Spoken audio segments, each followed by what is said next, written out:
अलिफ लैला, दूसरे फकीर की कहानी। इसी तरह की नई नई कहानियां सुनने के लिए हमारे चैनल को सब्सक्राइब करें। अभी पहले फकीर की अद्भुत आप बीती सुनकर पैदा होने वाले आश्चर्य से लोग उबरे नहीं थे कि जुबैदा ने दूसरे फकीर से कहा कि तुम बताओ कि तुम कौन हो और कहां से आए हो। उसने कहा कि आपकी आज्ञानुसार मैं आपको बताऊंगा कि मैं कौन हूं, कहां से आया हूं और मेरी आंख कैसे फूटी। मैं एक बड़े राजा का पुत्र था। बाल्यकाल ही से मेरी विद्यार्जन में गहरी रुचि थी। अतएव मेरे पिता ने दूर दूर से प्रख्यात शिक्षक बुलाकर मेरी शिक्षा के लिए रखे। थोड़े ही समय में मैंने न केवल लिखना पढ़ना सीख लिया बल्कि कुरान शरीफ भी कंठस्थ कर लिया। इसके अतिरिक्त नबी के कथनों यानी हदीसों और धर्म और दर्शन शास्त्र की शिक्षा भी प्राप्त कर ली। इसके अतिरिक्त भांति भांति के कला कौशल भी सीख लिए और इतिहास, पहेली और मनोरंजन वार्ता में भी पारंगत हो गया। मैंने काव्यशास्त्र और गणित में भी अच्छा अभ्यास कर लिया, जैसा एक राजकुमार होने के नाते मुझसे आशा की जाती थी। इन सब के साथ ही मैंने सुलेखन में भी दक्षता प्राप्त कर ली और अरबी लिपि की सातों लेखन पद्धतियों का मुझे ऐसा अभ्यास हो गया कि मेरे जैसा सुलेखक दूर दूर तक नहीं पाया जाता था। इतने गुणों और कौशलों को प्राप्त करने पर भी मैं अपने दुर्भाग्य के लेख को न मिटा सका और इस दुरवस्था में पहुंच गया जो तुम लोग देख रही हो। हुआ ये कि मेरे विद्यार्जन और कला कौशल में पारंगत होने की ख्याति जब दूर दूर पहुंची तो हिंदुस्तान के बादशाह ने मुझे देखने की इच्छा प्रकट की। उसने मुझे भेंट करने के लिए एक दूत के हाथ बहुत सी बहुमूल्य वस्तुएं भेजी और संदेशा भिजवाया कि मैं जाकर उससे मिलूं। मेरे पिता इस बात से बड़े प्रसन्न हुए क्योंकि एक तो एक महान सम्राट से उनके संबंध बन रहे थे, फिर राजकुमार होने के नाते मुझे देश देश की जानकारी और राजाओं महाराजाओं से मेल जोल बढ़ाना ही चाहिए था। अतएव मैं अपने पिता की आज्ञानुसार थोड़ी सी यात्रा की सामग्री और कुछ चुने हुए सेवक लेकर हिंदुस्तान की ओर रवाना हुआ, क्योंकि बड़ी सेना ले आने की न तो आवश्यकता ही थी न ये बात उचित ही होती। कुछ दिन तक चलने के बाद हम लोगों को 50 के लगभग घुड़सवार डाकुओं ने घेर लिया और सबसे पहले वे 10 घोड़े पकड़ लिए जिन पर मेरे पिता की ओर से हिंदुस्तान के बादशाह को भेंट में दी जाने वाली बहुमूल्य वस्तुएं लदी थीं। मेरे सेवकों ने कुछ देर तक डाकुओं का सामना किया किंतु हार गए। मैंने ये सोचकर कि डाकुओं पर रोक पड़ेगा, उनसे कहा कि मैं हिंदुस्तान के बादशाह का दूत हूँ। उसने घृणापूर्वक कहा, हमें हिंदुस्तान के बादशाह की क्या परवाह है, हम न तो उसके शासित देश में रहते हैं न उसके नौकर हैं। फिर उन डाकुओं ने हम लोगों पर आक्रमण किया। हम भी कुछ देर तक लड़े लेकिन उनका क्या सामना करते। मेरे कई साथी मारे गए और मैं भी घायल हो गया और मेरा घोड़ा भी। नितांत मैं जान बचाकर अपने घोड़े पर भाग निकला और डाकुओं की पहुंच से दूर हो गया। कुछ दूर तक दौड़ने के बाद मेरा घोड़ा भी थकन और घावों के कारण गिरकर मर गया। मैंने भगवान को धन्यवाद दिया कि माल असबाब जाता रहा लेकिन जान तो बच गई। किंतु मैं नितांत अकेला और द्रव्यहीन था। ये डर भी था कि कहीं डाकुओं ने देख लिया तो बगैर जान से मारे न रहेंगे। इसलिए किसी तरह कपड़ों की पट्टी फाड़कर अपने घाव बांधे और एक ओर को चल दिया। शाम को एक पहाड़ की गुफा के पास पहुंचा और रात उसी गुफा में बिताई। सुबह को उठा, जंगली फल खाकर भूख मिटाए और चल पड़ा।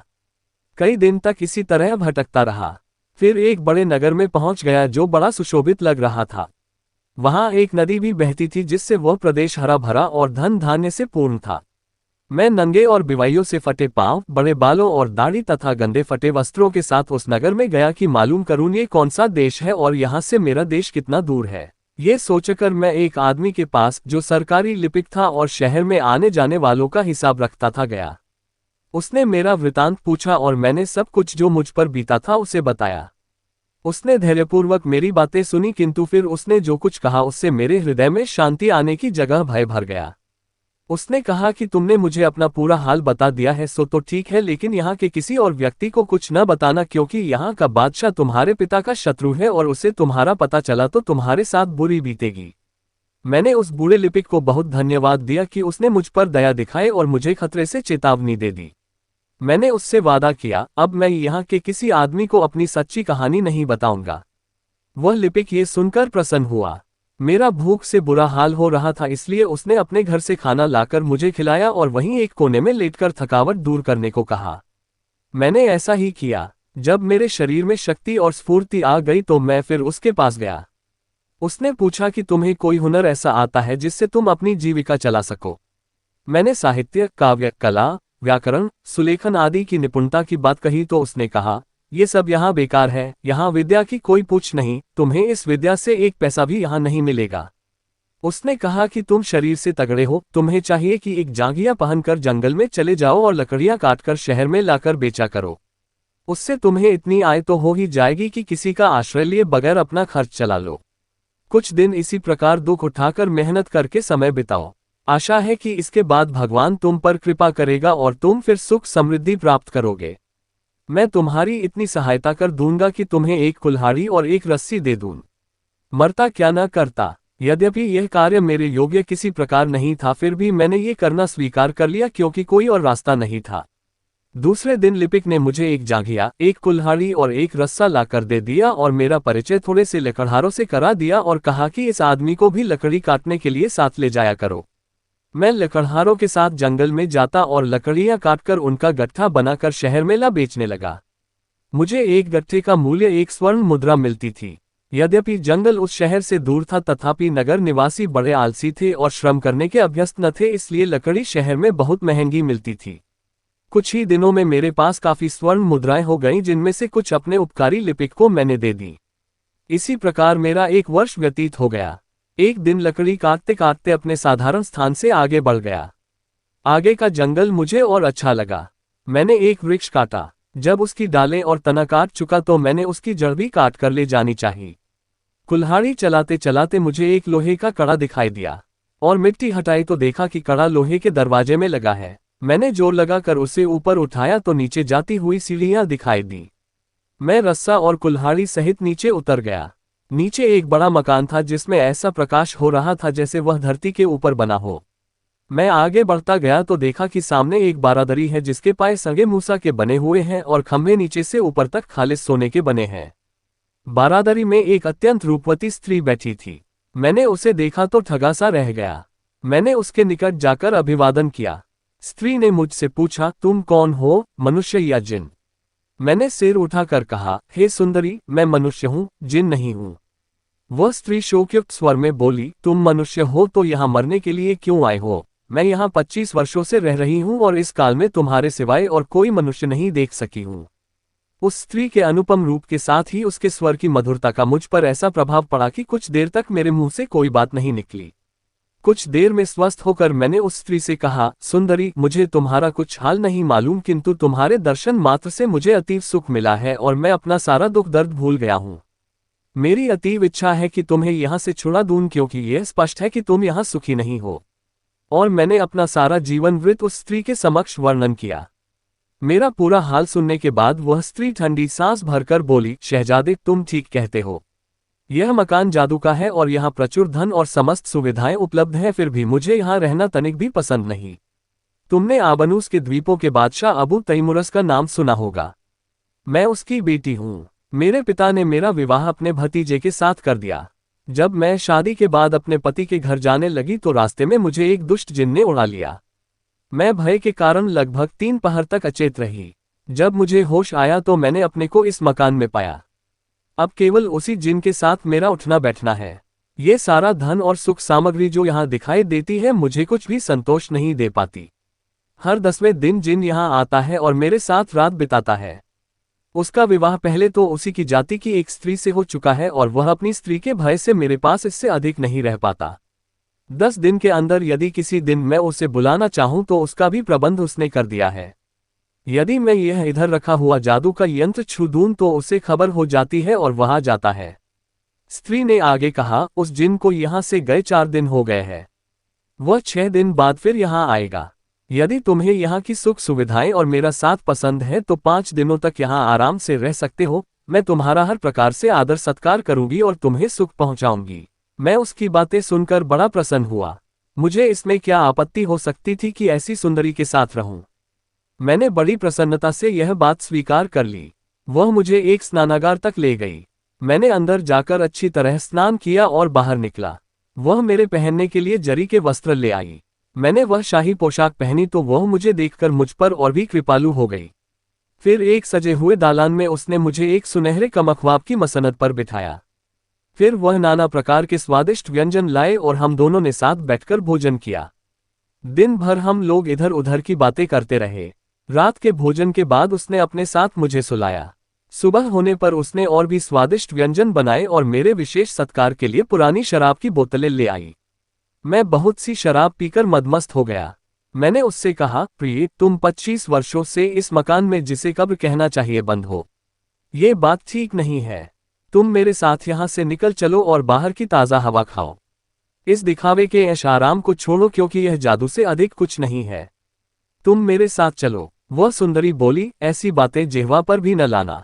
तुम जिसे सूर्य का प्रकाश कहते हो वह मैं भूल चुकी हूँ। मुझे यहीं रहने की आदत पड़ गई है, मुझे यहीं रहने दो। एक दिन छोड़कर जबकि वह जिन यहाँ आता है, तुम बाकी 9 दिन यहाँ आराम से रह सकते हो। मुझे नशा चढ़ गया था। मैंने कहा, तुम उस जिन से इतना क्यों डरती हो? मैं तुम्हारे लिए अपनी जान भी दे सकता हूँ। मैं इस जादू के यंत्र को मैं उसकी जादुई लिखावट के तोड़ फोड़कर बराबर कर दूंगा।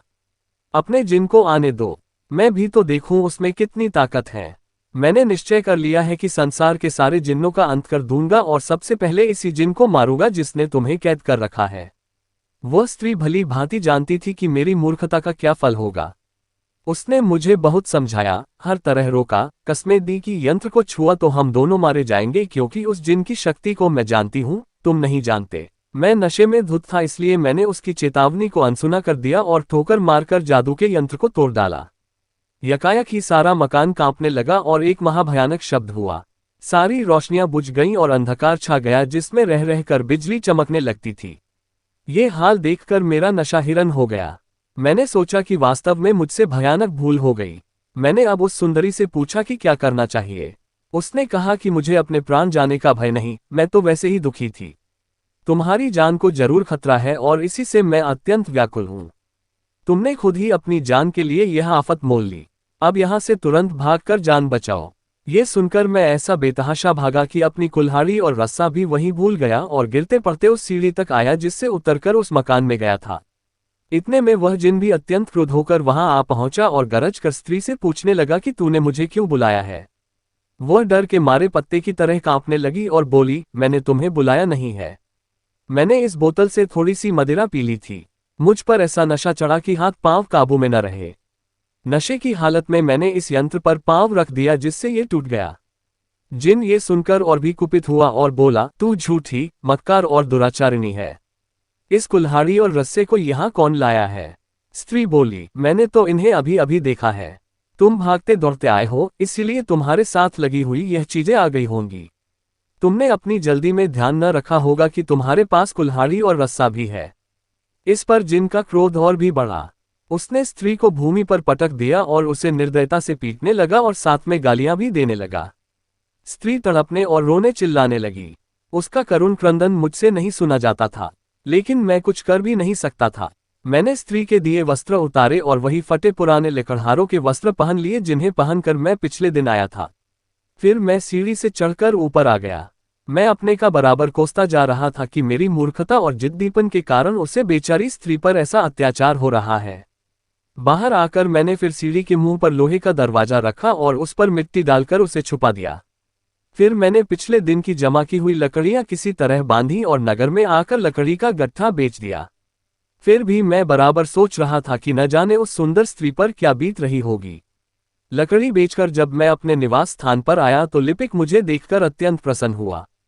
उसने कहा कि तुम कल नहीं आए तो मुझे बड़ी चिंता हो गई थी। मैंने सोचा कि कहीं ऐसा तो नहीं है कि यहाँ के बादशाह को तुम्हारे यहाँ पर रहने की बात मालूम हो गई हो और उसने तुम्हें पकड़वा मंगाया हो। भगवान का लाख लाख धन्यवाद है कि तुम सकुशल वापस गए हो। मैंने उसकी बातों पर उसे हृदय से धन्यवाद दिया, किंतु यह न बताया कि कल मेरे साथ क्या बीती थी।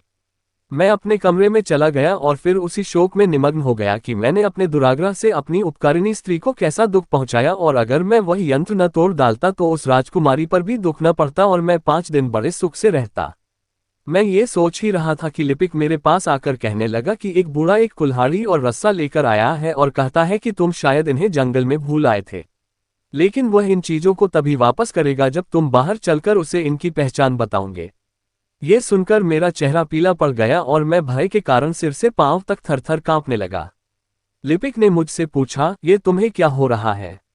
मैं अभी उसे उत्तर भी नहीं दे सका था कि कमरे की धरती फट गई और बूढ़ा जिन मेरे बाहर आने की राह न देखकर कुल्हाड़ी और रस्सी लिए वहीं आ गया।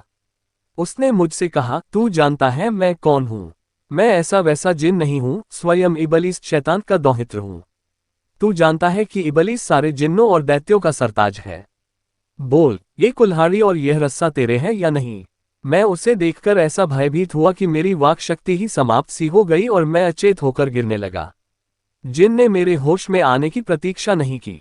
वह मुझे कमर से पकड़कर ले उड़ा और 2 क्षण में ही मैं इतने ऊंचे पर्वत पर ले जाकर रख दिया जिस पर चढ़ने में महीनों लगते। फिर उसने पहाड़ की चोटी पर पांव पटका। इससे धरती फट गई। जिन मुझे लेकर उस गड्ढे में उतर गया और पलक झपकते ही मुझे उठाए हुए उस मकान में आ गया जहां मैंने राजकुमारी के साथ पिछला दिन बिताया था। ये देखकर मेरे दुख का पारावार न रहा कि राजकुमारी अब भी जमीन पर पड़ी तड़प रही थी और अधमरी सी अवस्था में चीख पुकार कर रही थी। उस जिन ने कहा, देख, ये कुल्टा तुझ पर मोहित है। स्त्री ने मुझ पर सरसरी निगाह डालकर कहा कि मैं इसे बिल्कुल नहीं जानती, इससे पहले मैंने कभी इसे देखा ही नहीं। जिन बोला, तू झूठी है जो कहती है इसे कभी नहीं देखा, इसी आदमी के कारण तेरी जान जाएगी।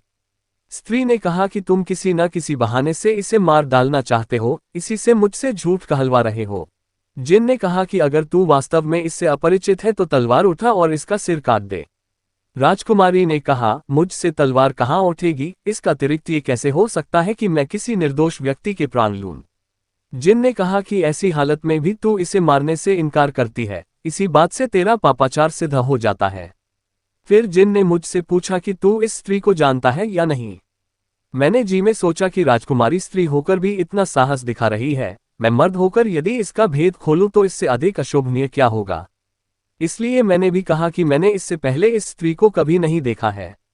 जिन बोला, अगर तू सच कहता है तो उठा तलवार और काट दे इसका सिर।